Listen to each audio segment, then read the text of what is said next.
এইবাৰ অসমীয়াৰ চোতাললৈ আহি নগাই দিলে ভাবুকি। पेशाब करने के लिए भी जगह भी नहीं है इधर में आके। मेरा बाप का मट्टी में जहाँ इंदिरा गांधी प्राइम मिनिस्टर था उसी टाइम में मेरा बाप ने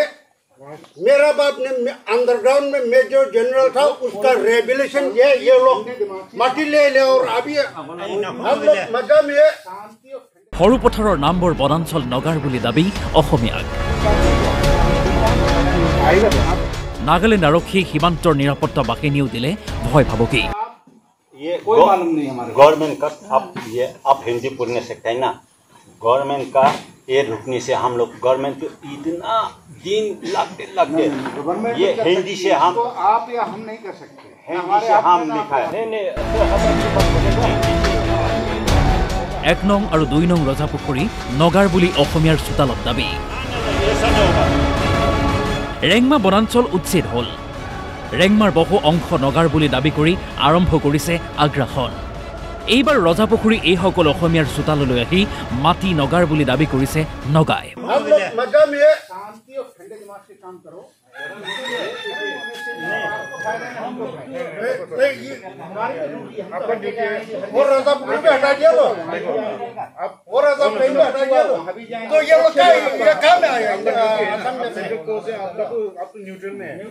और अभी जो हो रहा है दो पार्टी के बीच में बात हो रहा है तो शांति से बात हो रहा है।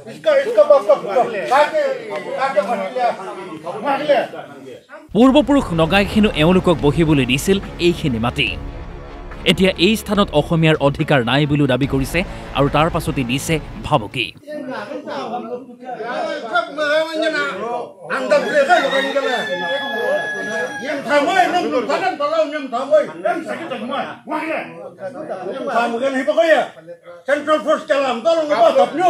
অসমীয়াৰ চোতাললৈ নগাৰ সৈতে আহিছে সীমান্তৰ নিৰাপত্তা বাহিনী, আহিছে নাগালেণ্ড আৰক্ষীও। মানে নগাবিলাক আহিছিলে শুকাই বস্তিৰ পৰা সেইফালে এইফালেতো পুৰা বন্ধ কৰি দিছে গেটটো। সেইফালেদি ঘূৰি আহি আমাৰ গামৰা ঘৰত আহিছিলে। ইয়াত আহি এইটোৱে কথা কৈ আছে যে এইটো আমাৰ মাটি হয়, আমাৰ আগৰ পাৰদাদাবিলাক মাটি লৈছিলে, তহঁতক বহিবহে দিছে মাটিটো, এনে বহিবহে দিছে।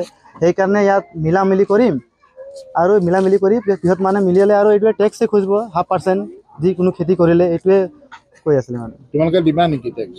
নাই টেক্স কিলে দিম, আমি বহুত বছৰ পৰা এটা টেক্স দিয়াই নাই। নিজে খেতি কৰি নিজে কষ্ট কৰি খাই আছো, এইটো কিলে দিম টেক্স। নগাৰ হৈ আৰক্ষী আৰু CRPFে দিছে অসমীয়াক দম। তাৰ মাজতে এজন নগাৰ শান্তিৰে আলোচনা কৰিবলৈ কৌশল স্থিতি। 3 নম্বৰ ৰজাপুখুৰী এভেকশ্যন হৈ যোৱাৰ পিছত প্ৰায় মানুহ জনসাধাৰণ ইয়াত প্ৰায় কমি গ'ল। আমাৰ 1 নম্বৰ ৰজাপুখুৰী আৰু 2 নম্বৰ ৰজাপুখুৰী ৰাইজ এইখিতে চুকে কাৰণে সোমাই আছো, একদম বৰ্ডাৰ চুকত। এতিয়া তেওঁবিলাকে আহি যি ভয় প্ৰদান কৰি দেখুৱাই আছে, গোটেই 2খন গাঁও আমাৰ ৰাইজ গোটেই ভয়তে চিন্তা চৰ্চা কৰি আছে। নগাই ক'লে 2খন চৰকাৰে আলোচনা কৰি মিয়া খেদিছে। এতিয়া শান্তিৰে চুবুৰীয়া ৰাজ্য বাসিন্দাই আলোচনা কৰি মাটিত বহিব লাগে। আমাৰ এই শুকাই বস্তিৰ নগাই আহি আমাক বলপূৰ্বকভাৱে এগ্ৰিমেণ্ট কৰাবলৈ বিচাৰে আৰু টেক্স বিচাৰাৰ সুবিধা ল'বলৈ বিচাৰি আছে। আমাৰ ঘৰে ঘৰে গাঁৱৰ ৰাইজৰ ঘৰে ঘৰে গৈ এইটো সুবিধাটো ল'বলৈ বিচাৰি আছে। অসমৰ বাসিন্দাৰ এটাই উত্তৰ, দিছপুৰে যি সিদ্ধান্ত ল'ব সেয়াই হ'ব। সৰু পথাৰৰ পৰা অৱনী শৰ্মা, DY 365।